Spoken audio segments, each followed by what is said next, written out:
I think too many guys have the awkward conversations too late. Look, Hillary is going to talk about details and blah, blah, blah, and know this and blah, blah, blah. But there's aspects of this that the hard and awkward conversations about some of these things have led to where I can speak in the things that I believe really deeply matter, that they need to hear a man, a dad say to them in their lives. Welcome to the Step Up Podcast, where our goal is to help you step up in every area of your life. I'm your host, Josh Thomas, and I am joined by my pastor, Chris Kouba. All right. Man, we have gotten to experience through Instagram and Facebook just a lot of the milestones. I heard you had a text group that was giving me a hard time about this. Oh, man, yeah. I mean, it was good to know. I mean, it's we good all to know saw my church it. family's loving me. We all saw it, man. Milestone moment. You dropped off Caitlin from the Instagram pictures. But just kind of from the source, PC, how was it? Hillary had to ask me permission if she could post that because she knew what you just described was going to happen. Man, it was the weirdest mix and range of emotions I've ever had. All my buddies who've done this before have told me as a girl dad's kind of thing what it's going to be like, and not one person gave me encouraging words headed into the week. So I was already this is going to be the worst. I mean, we've been seeing this for like 3 months. I'm sure you have. I have no doubt. I'm all in my feels. I'm experiencing things I haven't ever before. I'll just walk you through a little bit of it. So we get there. We actually came up on Wednesday night. And we stayed, and it was fine. It's great. I'm just kind of trying to put any kind of wisdom I can in her, thinking, what have I not talked to her about? So I'm bringing this up. I'm sure she's so tired of hearing hey, think about this and think about this. And so then we get there Thursday morning. We go to Starbucks, get some coffee and get some little bit of breakfast before we go out. We're talking logistics. Where are we going to go for this? And blah, blah, blah, blah, blah. And man, it just jumped on me. It was weird. I'm sitting there and I'm like, babe, I just want you to know I'm so proud of you. And it wasn't like a tear fell down, bro. I was ugly crying. And I'm like, oh gosh. Hillary's like, it's okay. It's okay. And you could tell Caitlin was like, stop, just stop, Dad. Kind of like it felt like that all day. You get in the room and Baylor does an amazing job of drop off. It's absolutely incredible. Everything's in the room in 5 minutes. Actually, it's amazing. But then you're up there and there's nothing for me to do. I mean, they have so much stuff. It's just stupid how crazy. I feel like a guy, he has a flag, a crate, and a recliner, and a TV, and an Xbox. And that's all we need. Maybe some clothes, right? That's all we need. Girls, it's the opposite in every way. Hillary done a great job, though. Lily was like, oh my God, this is so cute. So the amount of preparation that they did for this room is, anyway, that's a whole other story. But so there's not a lot for me to do. So I'm kind of the errand guy. So I go run errands. I went and washed the car. I went and did all this kind of stuff. I'm running these errands. I'm crying in the parking lot. I'm just I can't get it together. And it's a weird description. It's sadness, yes, because it's not going to be the same. But man, it's mainly pride. I'm so proud of my girl. I'm so excited for her. I'm tears of literal joy. Yeah. Because I'm just so ready. And I know she's a great kid. God, I love her. I love her so much. And just the thought of her not being her, you kind of have all these flashbacks of dude, she was this little girl. She was all the pictures. Yeah. Kinsey, the night before, our second daughter, she posted this whole tribute post to Caitlin, and it was all these little pics. And I was just like, oh my gosh, don't do that. That's the word. Because I remember her just like that. And then now to be at this moment, just so excited to be able to launch her out. Man, it was a weird mix. We go in the end of the day, we kind of all feel it coming. Yeah. And then we get to the moment and, we're out. She doesn't want to walk to the car with us. So we're in the middle of everybody and right around there. And perfect spot. I think her and her mom would have been fine. Man, I was just losing it. And it's the most natural thing in the world. This is exactly what we've prepared her for. It's exactly what we've raised her for. Yeah. But then you get to the moment and it feels so unnatural. Yeah. It just feels so kind of awkward. I've taught before, I don't know if I did it last year, I mentioned it a little bit, but the 4 phases of parenting. Yeah, the 4 C's. And it's interesting. So the 4 phases, let me just recap them, are the caregiver phase. So that's you're just changing diapers, you're just kind of getting stuff ready. You're alive. Yeah, the whole goal is survival, right? For you and for them, right? And that's a crazy season for sure. A lot on the mom specifically in that season. Then the next phase is kind of that coaching phase. It's kind of when they're like in middle school and early years, things like that. Literally, I was their coach for everything during that season. You know what I mean? And that was a lot of fun. And just thinking through that with even Caitlin was just kind of super, super neat and everything. But you're really telling them, hey, bring this, go here. Like you're telling them what to do. You're coordinating logistics. You're taking them in the car from place to place. You are the coach in every way. Your job is to tell them what to do and to kind of oversee and make sure that they do it. Then there's that other phase, the next one, which is kind of Hillary and I have found so far was we really enjoyed it. We heard a lot of horror stories about it, but like the teenager phase where you kind of move more to consultant. You coach a little bit, but you're mainly saying, well, let's process this. Let's talk this out. And your other 3 are in the consulting phase. So it's totally like, there's been many times that we've done some stuff with my girls that I'm mainly doing to try to teach my boys, right? And so it's a little bit of just like, we're processing through how to think. We're trying to prepare them. We've kind of got this rule we can talk about another time, but like we want to prepare our kids in such a way that there's no rules their senior year. So they've got a year of freedom in our house as opposed to a year of freedom away from our house. Really smart, and wise. You have to think very differently when you do that, but it's a lot of like, okay, why are you going to do this? Like, let's talk this out, that kind of thing.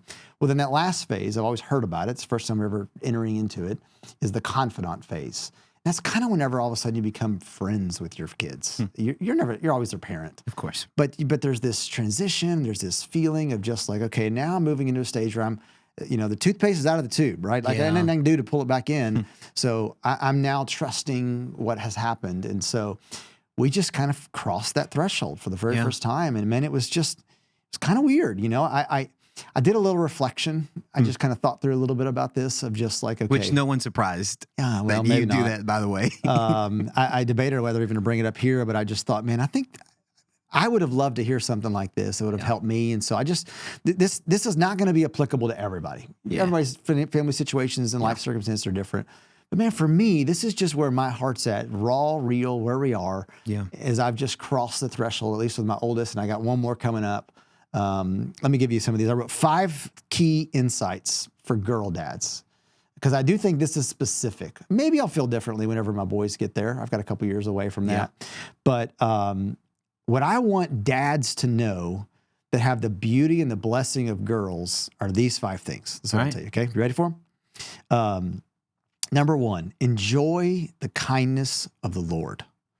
Josh, of all the emotions that I have felt beforehand, you mentioned 3 months. I'm sure it was a lot longer than that. It was. All of the emotions of that day, and even now since we're recording this just a little bit after that, I think the overwhelming, I can get emotional thinking about it right now, how good the Lord has been to me. Yeah. Like, to give me a girl that I'm just so proud of, that I adore. I love being with her. I love being around her. Yeah. And I've loved being her dad. And as I think through the whole concept and the idea of being a girl dad, I'm not saying that I love my boys. Yeah. I dearly love my boys. Yeah. You know that. You've been around my boys. 100%. You know that kind of stuff. But man, I treat them differently. Yeah. Like, we're going to interact differently. There is something about a girl that just does something to a man's heart that I think rounds him out. Yeah. I think shaves off the rough edges. Yeah. And I believe that is the kindness of the Lord. And I just want to plead with any dad that's listening to this podcast, or a dad potentially of a future girl, man, don't run away from those feelings. Don't run away. It was weird. I'm boohooing, crying, whatever else. I felt it, man, deeply. And I just see that as a gift, because the Lord did some things with her gentle, quiet, timid spirit, and just her, the little ways that she was just so sweet, even when she's a little bitty, and just even now being able to kind of walk through and navigate stuff. Man, I just think the Lord did something and shaped and rounded me, who needed it desperately. Yeah. Right? I'm convinced. Like, I needed a little softening or whatever. But don't man up past that. Man, lean in. I don't think you can. We've had a few guys on staff that have had boys first, and then a girl comes along, and you just kind of see a completely they're totally different side of them. Yeah, they're all manly. Oh yeah, You know? comes on, Like, blah, they blah, just blah. kinda They may be a little emotional because they're supposed to, but no, it's different. Yeah, like it all of a is. sudden you get these girls, and it does something. And so look, if you're a boy dad, man, be a great boy dad. Yeah. But I'm just telling you, if you're a girl, man, God gave you that girl. Let the kindness of the Lord be with you. Man, it's so good. And let him shape you. Let him mold you. Let him there's just things that a girl walks through, the drama and all that kind of stuff too. But even that, man, it's good. Yeah. It's just so good. And I just found myself at crossing this threshold of a season, just so thankful that he gave me a little girl. And that's what she feels like to me. Yeah. She feels like a little girl. Yeah. But also a beautiful woman now, That's awesome. who is everything God has, made her to be and everything. awesome. So, Second insight. okay, let me tell you the second one. Early years of investment pay off later. So this is where I want to be real honest with dads listening. Like Hillary and I want to call Caitlin right now all the time. And it's not because we're like nervous about what she's doing. We're like wanting to like be, a helicopter and try to intercede with problems she may have. None of that. It's mainly we're jealous of what she's experiencing, and we want to know how much fun she's having. Like, babe, tell me what you did. Tell me what you did today. That's Where'd you so go? fun. Where'd you do this? Yeah. And it's because we are vested in her relationally. Yeah. And I'm convinced part of the reason why we are entering in this confidant season, able to kind of transition now to kind of becoming almost like adult friends, if you will, is partly just because we did a lot of stuff early on that I look back and I'm just telling you, man, I don't regret any of it because those early investment led to later relationship.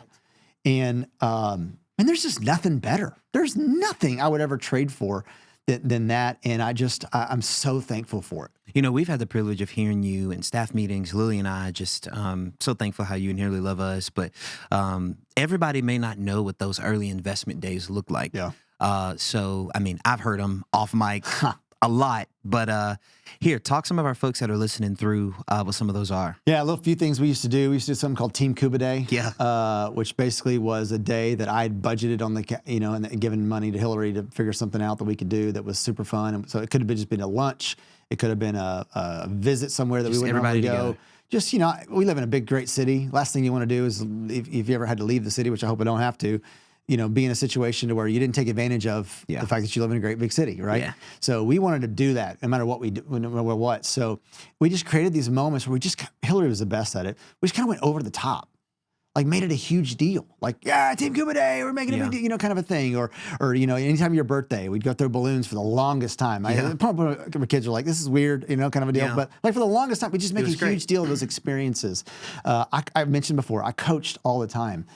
Partly was to control their schedule. Partly was because I just wanted them, when they thought of any sport, think of their dad. I was with them. I was around them. I got to celebrate the highs and the lows and all the different things of all of that. And so I was home. Like when I was home, I was home. I was there. I was with her. I was able to be around. And look, there's times whenever work took me away and I had to miss some things. I'm not saying I had perfect attendance and stuff, but man, I was at her games. Yeah. Like if I could be there, I was going to be there. And so those little things, especially early on, led to, man, these high school years have been awesome. Yeah. Like they've been great, Like I wish she was around more and wants to be with her friends and whatever else. But man, heading into this kind of season here, it's just like, man, I feel like there's a genuine relationship. Yeah, you don't really move into that rather, you can't really step into that confidant stage if they don't feel like they can find confidence or even feel like they can talk to you about stuff. Well, it doesn't mean eventually you can grow into that and work towards it. But I just would tell you, if there's a young dad listening, man, crush it right now. Yeah. Like I'm just telling you, it's worth it. It will pay off relationally down the road. I'm going to botch this, but I think it'll be helpful for, before we get to point 3, you say it all the time, but I'm going to mess it up. You've got work, you've got life, you've got family. Something's going to lose every time. Choose to cheat. Choose to cheat. I used to say it a lot whenever it was with school. You got your work life, you've got school, and then you've got church, okay? And the idea, or family, sorry. Work is for church for me. So work, family, and then you've got school or whatever it is, maybe your hobbies, whatever you want to do, okay? you are going to cheat something every single time. You can't do all three of those super well, be present at all of them. It's just impossible, okay? The problem is not that you cheat something. The problem is when you cheat the same thing every single time, okay? Meaning this, there's times when you're going to have to do more work than you're going to be able to be with your family, okay? But you can't do that all the time. You can't cheat family all the time. Yeah. There's times when you're going to have to put your family over a job, and you're going to have to do that. So the idea being is that figure out what that looks like and know I'm going to cheat something always, but it needs to be a pretty good little trade-off here. Otherwise, I'm going to be bad at work or I'm going to be bad at family. There's definitely, again, I didn't make every game, but I made a lot of them. Yeah. I made a whole lot of them. Yeah. And just those investments, the vacations and stuff like that we did, man, gosh, I wish I could do double. Yeah. And I couldn't have afforded to barely do the ones that I did at the time. But man, it was worth it. Yeah. Because it just leads to then this relationship that is. But even so much so, like even now that they're like teenagers, and I mean, I know your boys, your girls, y'all just had really busy kids. Yeah. Like you and Hillary even were still able to split up who went to what and who was at what. And so they all got mom and dad in the stands at some point. I just think it was just so cool. Like obviously, okay. Yep. Point number 3. All right. This may make people uncomfortable. All right, let's go there. Okay. Hard and awkward conversations were worth it. Okay, let me explain that, okay? This is definitely not one that's just kind of easy, faint of heart kind of thing. Like we talk about with our girls, Hillary and I want to make it clear. Hillary more than me, but I also have these conversations with my girls. We talk about sex. We talk about dating. We talk about boys. We talk about language. We talk about purity. We talk about, you've even commented to me before, I can't believe you have a conversation with your daughter about that. Yeah. I didn't know that was different. Yeah. But, and I'm not saying be awkward for awkward's sake. And I'm not saying, and when we first brought it up and talked through these things, it was awkward. It was also definitely one of those things that was like, it was kind of hard to do. But Hillary and I have always had this philosophy. We want to talk about stuff early and often. And so we think there's a power of first words. So we believe that those who say it first, a lot of times are given the authority in your mind. Right. So therefore, if it's a buddy at school, if it's Instagram, or if it's some kind of something online, or we want it to be us. So we talk about stuff early. Yeah. Like early. Well, okay, so but like how early? Age appropriate, obviously. But I mean, we were reading books to our kids whenever they were 4 or 5 years old. There's some age appropriate books that we kind of did related about sexuality and stuff like that. Yeah. But I mean, I have these conversations with the girls about stuff that, again, it's a little awkward, but here's what I've discovered. It gets less awkward. Yeah. So Caitlin just called me, and it was a highlight of my day. It was awesome. It was unbelievable, and it just felt different. Yeah. But hey, tell me about the boys. Tell me what's going on. Yeah. And we had a whole conversation about it, and it wasn't weird. Yeah. You want to know why? Because we've been doing that kind of thing for years. Yeah. And I just want to encourage you. I think too many guys have the awkward conversations too late. Yeah. And I would tell you, look, Hillary is going to talk about details and blah, blah, blah, and know this and blah, blah, blah. But there's aspects of this that the hard and awkward conversations about some of these things have led to where I can speak in the things that I believe really deeply matter, that they need to hear a man, a dad say to them in their lives. Yeah. And so, I mean, one of the things we've done forever, I don't know why this is weird.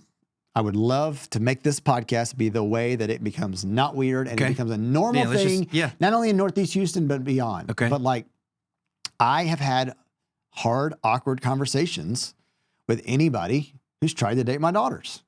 Which is completely fine and healthy, by the way. I think so. It's great. But it's not relative to everybody else. It's crazy. It's certainly something that is different. So like, we've kind of put an expectation. I've told the girls this forever.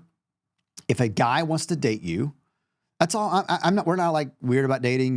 We've kind of 16 was sort of our magic age or whatever else. But basically, if a guy wants to date you, I want them to come and talk with me. Yeah. And so I've got some expectations that I want to talk to them about. Yeah. Tell me about those expectations, BC. Okay.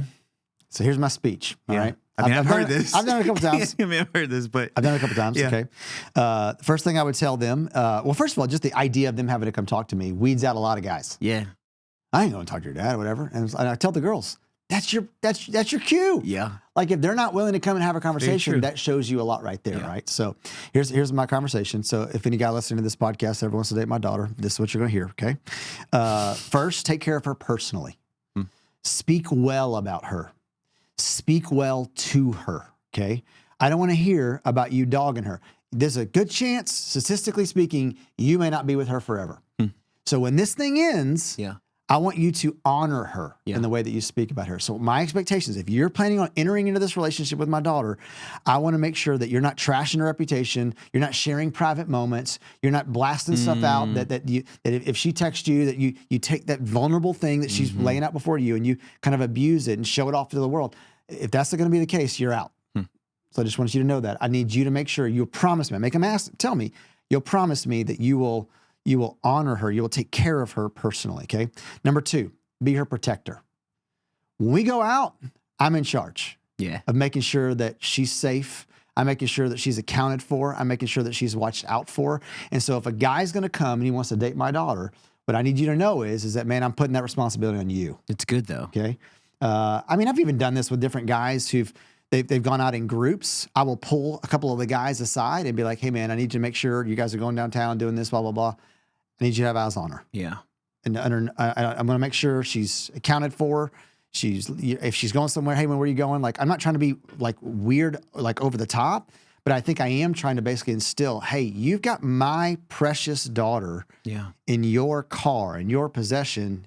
I need you to look out for her. Yeah.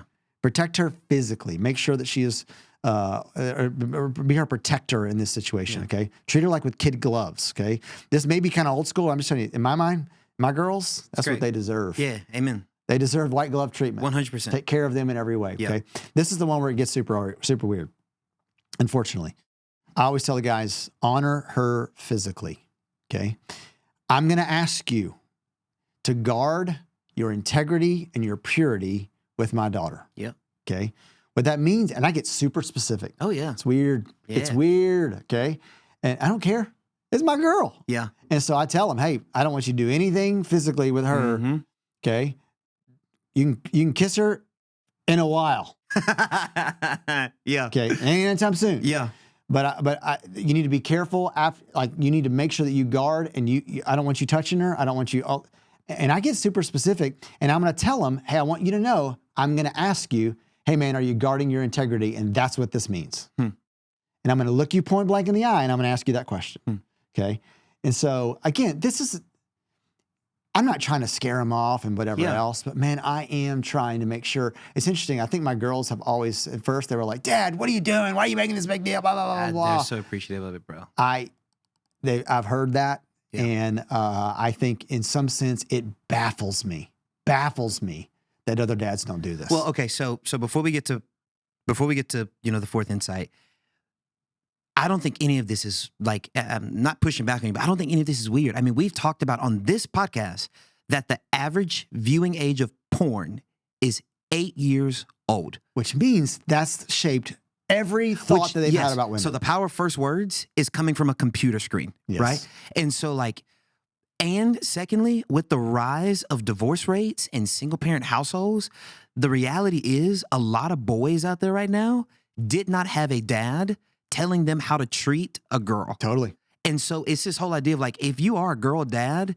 you better be putting this stuff in front of your girl so that she doesn't get mistreated by some boy out there that didn't have a father figure to raise him in the first place. Sure. Which is I just think it's just so important. They need to know what their mark needs to look for. 100%. Because otherwise, whoever comes calling their direction, they're going to think it's good enough. 1,000%. And look, there's a lot of the reason I do some of this kind of stuff as well, because I want to show my boys, hey, this is what I want you to do. Yeah.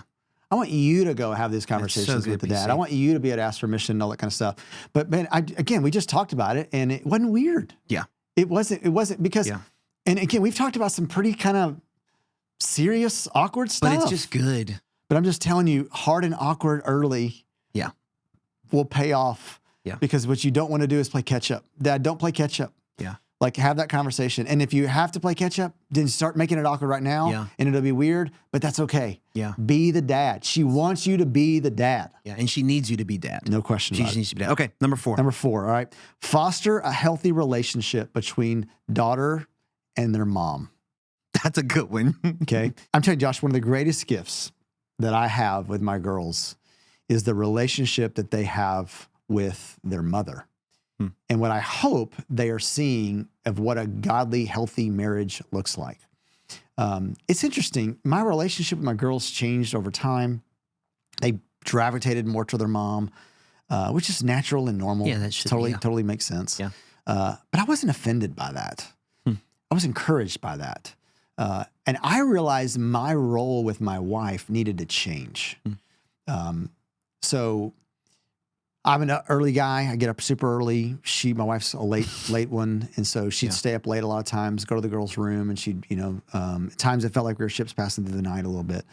But I realized when I got up in the morning, man, and I've talked about this in other episodes, different situations, but my responsibility was to undergird her with prayer for wisdom, because I knew she was having conversations with the girls in the natural flow of life that goes back to the love the Lord your God with all your heart, soul, and mind, and talk about it when you're sitting in the house and when you're walking by the way and when you lie down. She was in the midst of all of that, specifically with the girls. So good. And so I felt like it was my responsibility to prop her up. Yeah.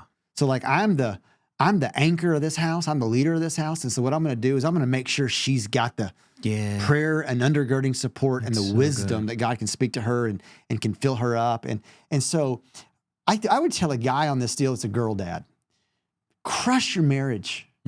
Like pour into, man, one of the greatest gifts ever was being able to walk through this with Hillary. Like just with her. Like it's just, again, a couple times it was like, did we do enough? You know? A couple times it was like, babe, we nailed it. A couple times it was just kind of that raw emotion of just, I'm so glad I get to do this with you.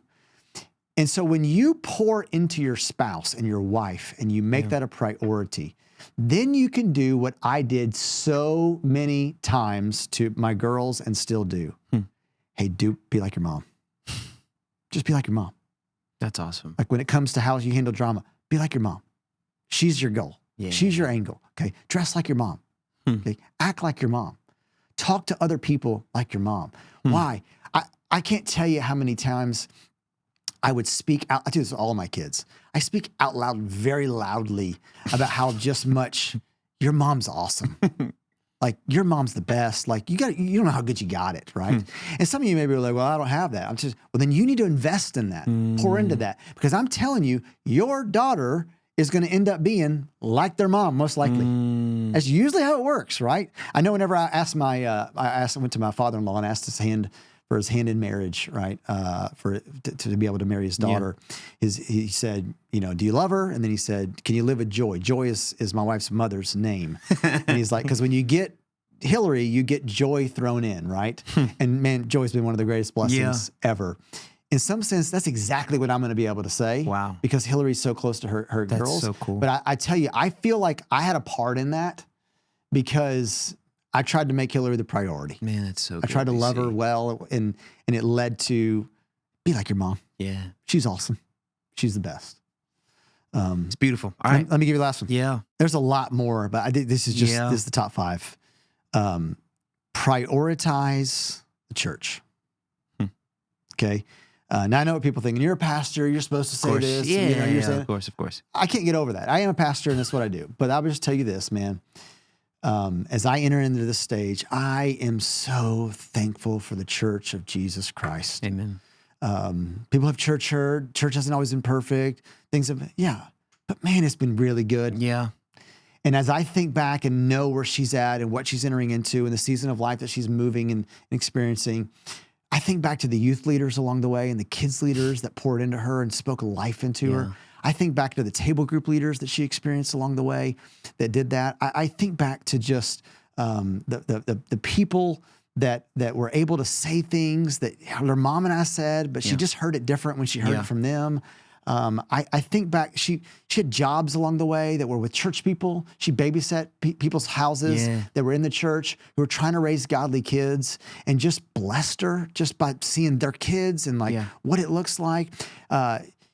both of my girls have worked for a couple of years now at a bridal studio that's in our area. Yeah. And it's with a godly couple. That's right. That's from our church. And they're awesome. They're awesome. Yeah. They create a great work environment. They're showing her what it looks like to not only learn skills that she's going to need for the future, but they also they loved her well, and they loved Jesus well. And because of that, I just look back and I'm telling you, church is a hard thing. Like it's going to cost you money if you do it right, because you should be tithing, right? We talked about that before in the episodes. Amen. It's going to cost you time, because you're going to, like you're there every week. It's like, it never stops. It's all the time.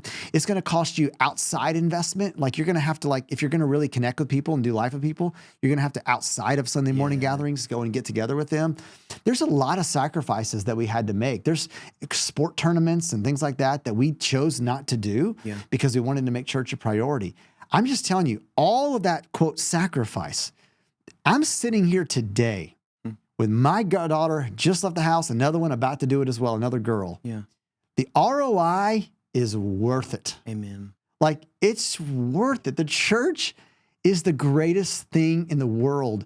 And so my daughter went and visited some churches, and she told me she loved this particular one because she got to see some families, even some families that we knew. That's so that kind of embraced her. It felt like family. And I just think that's the beauty of the church. The church can be a spiritual education place, or the church can become family. And I'm just telling you, for us, Amen, sending our daughter off outside of the confines of the house of our family, I love the fact that she's going to be able to connect with the church and to be able to be a part of that family. That's amazing.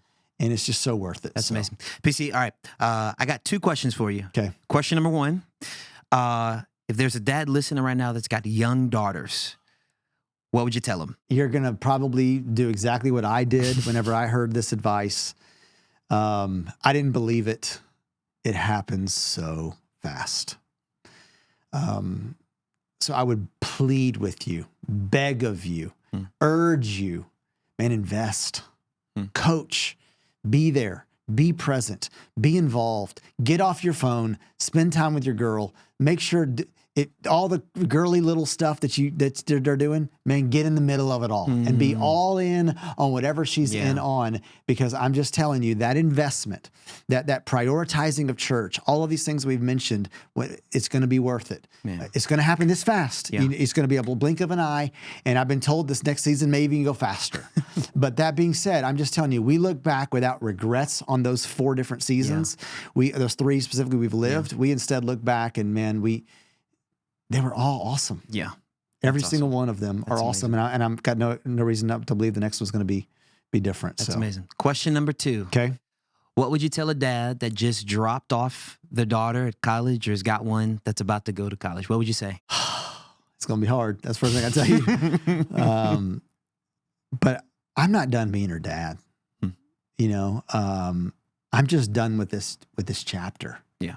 Man. The relationship looks different. Yeah. But in the best possible way, man. I'm getting emotional right now. And it's not out of sadness. I'm so excited for her. Yeah. Like I am bursting. I'm just bursting with anticipation for what she's going to get to experience, for the failures she's going to have along the way too. And I'm at this stage. And the guy that's maybe there, I would tell you, savor it. Don't try to man up through it and whatever else, but just sit in it. Yeah. I believe the Lord's doing some stuff in my own heart and in my own life right now that I would never have experienced any other way than walking this journey with her in this time. I think Hillary and I are closer than we've ever been. And I think it's because we're kind of walking through a season that feels weird. It's natural, but it's not. Yeah. It's awesome and it's sad. It's all of these things. And so, man, let this be a reset for you. If you're not at the beautiful place that I feel like the Lord's given me, then let this be a reset to say, okay, what can I do to recapture that? Because the Lord can restore the years the locusts have eaten. If you're a dad and you're a granddad or you're somebody older and your kids are long gone, man, you're going to have a chance with I'm watching my dad and the way he interacts with my kids and the way that he loves them. And he's like a whole different person in a beautiful and incredible and an amazing way, to where I'm like, I can't wait to do that. That's awesome. I can't wait to be in that season. So I just want to encourage you, don't beat yourself up. Don't man up and power through it, man. Enjoy it. live in it, and allow, going back to the first insight, allow the kindness of the Lord to continue to pour over you in every way. Man, so good. It's a raw one, man. So good, but it's just so good and it's so needed. And truly, like just being a part of your staff and just being one of the guys that you disciple and mentor, thanks for being such a great role model.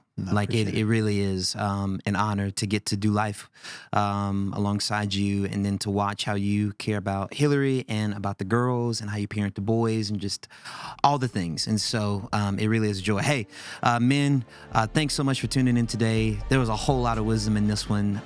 Hoping that whatever season you're in, you savor it.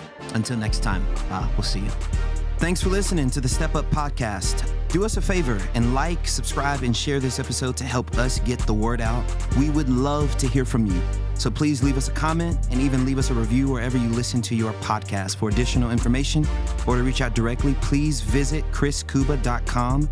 That's chriskouba.com. You can also follow Pastor Chris on social media and just search Chris Kouba. Kouba is Kouba. You can also follow United City Church on all socials at United City Church. That's going to be UNTD City Church. Thanks so much.